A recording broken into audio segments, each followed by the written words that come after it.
Hi, I'm David with Fun Robotics Network, and I'm here with Team 23944, Robolobos Fenrir, here at the Central Texas Regional, being the winning alliance, first pick, having a very strong day in your qualifications, finishing off second, having a super great day today. We'll learn more about their vertical Spindexer and their offset intake here on Behind the Bot. So, Robolobos going into Decode as a whole, it seems like I'll win for a very interesting design here with y'all's indexing robot. One of the biggest questions in Decode is going for a vertical or a indexing robot rather than a volume robot or a volume over an indexing robot. Can y'all tell me if y'all played with like volume at the very beginning of the season, or at the very beginning of the season you just knew that you wanted to go for an indexing robot? Yeah, so at the very beginning of the season, we saw that the ranking point wasn't exactly hard to get. You could get it randomly if you filled out the patterns. What we actually decided on was planning for the future instead. So with that, we decided to look into what kind of sorting we could do. And so after watching several matches of like the early matches of Decode and looking online for other resources, we came across the Spindexer. So that's how we kind of decided on sorting. Before we get to our next segment, we'd like to thank the following. Kettering University's cutting-edge programs in their experiential co-op model seamlessly blend the professional and academic worlds, offering hands-on, future-focused learning that empowers students to pursue new ideas and inspires other institutions to follow their lead. Don't just be ahead of the curve, create the curve. Get more information at kettering.edu/first. Studica Robotics is inspiring teams to build better robots with their new array of FTC team options. Check out their updated bevel gears and Maverick hex shaft motors, Planetary gearbox options, and 6mm hex components and shafts for extreme power transmission. Go to studica.com/robots to learn more and apply for discounts. Yeah, great. And going into y'all's intake, it seems like y'all went for the very interesting design choice to have this horseshoe design on y'all's intake. Can you tell me, like, if y'all played with different things throughout the season, or one and done, that's how it was? Yeah, so at the very beginning of the season, we actually started off with these silicone wheels and surgical tubing only, using wedges on the side, and then this ramp was a larger shape to help bring the balls towards here. However, we found out that one, corner spikes were not reliable, and it also was a little bit slower. So we played around with like Mechano wheels, we went through about 3 or 4 prototypes of those. We landed on this design that funnels them into our kickers, where our surgical tubing bring them up into the belt transfer. Yeah, that's great. And going more a little bit into your conveyor belt, into your indexer, can you tell me, it seems like y'all have a super reliable way of only keeping 3 balls throughout the season. Can you tell me how y'all were able to have such a fail-safes in place, or if that's something that y'all had trouble with in the past, or it was pretty good from the start? Yeah, so at the beginning of the season, we would intake balls one at a time, and as soon as they would go in there, we would rotate the Spindexer. However, we realized that we were intaking 4, sometimes even 5 in a lot of practice matches. So what we decided on was that we would move our color sensors to be along the ramp to allow us to do the scanning detection without even having to pull any balls. This also let us only hold 3 for even if a 4th ball tried to get in, it wouldn't be able to, so that way we could avoid penalties. Yeah, that's great. And going into y'all's vertical Spindexer, it seems like this is a very interesting design seen here in Decode. Not a lot of teams have opted for such design, but y'all have almost perfected it, being super, super fast with your cycle times. Can you tell me how you've been able to iterate with your vertical Spindexer, if that's something you went with from the very beginning, or what?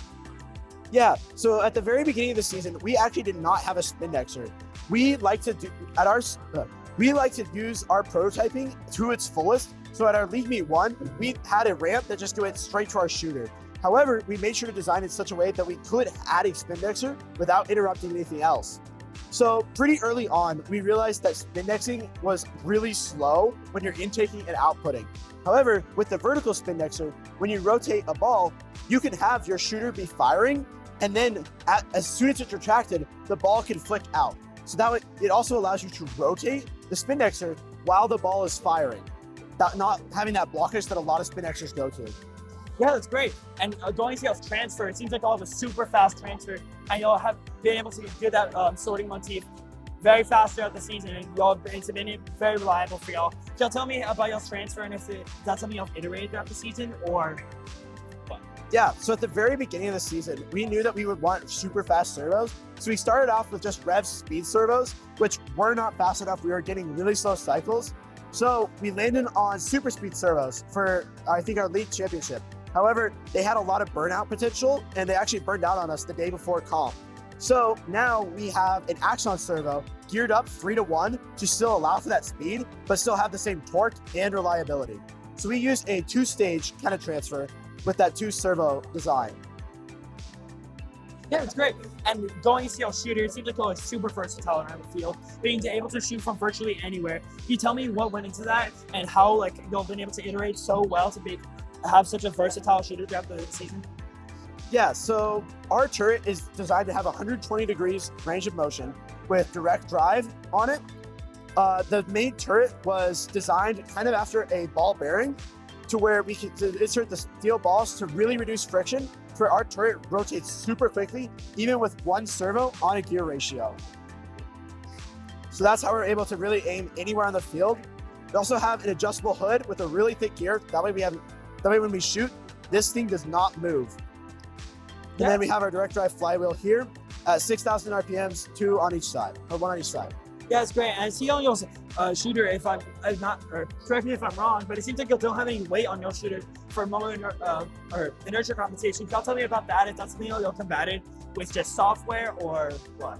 Yeah, so because we are kind of in like a medium range, we were able to get away with no weights and only using software. So what we did is we combined KSV, which uses voltage compensation to run at a specific velocity. And instead we added in PIDF to that, where we can still control exact velocities, but still compensate for voltage loss throughout the match. Yeah, that's great. And going a little bit more into your shooter by also versatility, a lot of teams are opting for either linear regression or maybe a quadratic equation or something of the sort. Physics, using physics to go for it. How did y'all get such a reliable shooter? So we actually use FTC Lib's lookup table system, which are called interpolants. So what that allows us to do is map out coordinates 1 by 1, usually about 10 inches apart, and fine tune a power that works perfectly. And then we plug that into a table. And then when we're out on the field, it averages and interpolates in between those points. That way we have a consistent non-linear regression. Yeah, and going into y'all's robot, it seems like y'all are super duper reliable throughout y'all's matches, having a very, very good day. Can y'all tell me about what type of fail-safes or what type of sensors y'all use in y'all's robot to be able to have such a consistent robot? Yeah, so some of our fail-safes include using our limelight. As you can see right here, we can use that to relocalize, as well as our pinpoint odometry, which is what we use for our turret. That way, if we're obstructed by view or we're not already aiming there, we can snap our turret to where as soon as we get in view, it is already ready for firing. Some other sensors we use is our 6 color sensors. They have them in pairs. That way, if one sensor is covered up or has a hole, then we can bypass that and skip through that sensor in our cataloging process. That's great, Robolobos. Having a very strong day today. Very, very great day.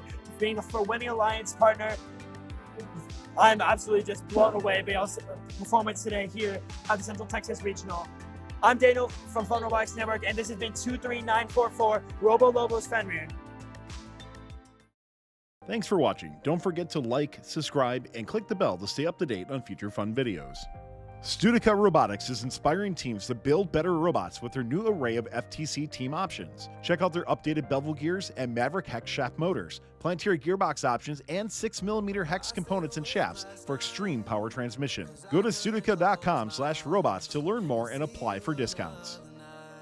Kettering University's cutting-edge programs in their experiential co-op model seamlessly blend the professional and academic worlds, offering hands-on, future-focused learning that empowers students to pursue new ideas and inspires other institutions to follow their lead. Don't just be ahead of the curve, create the curve. Get more information at kettering.edu/first.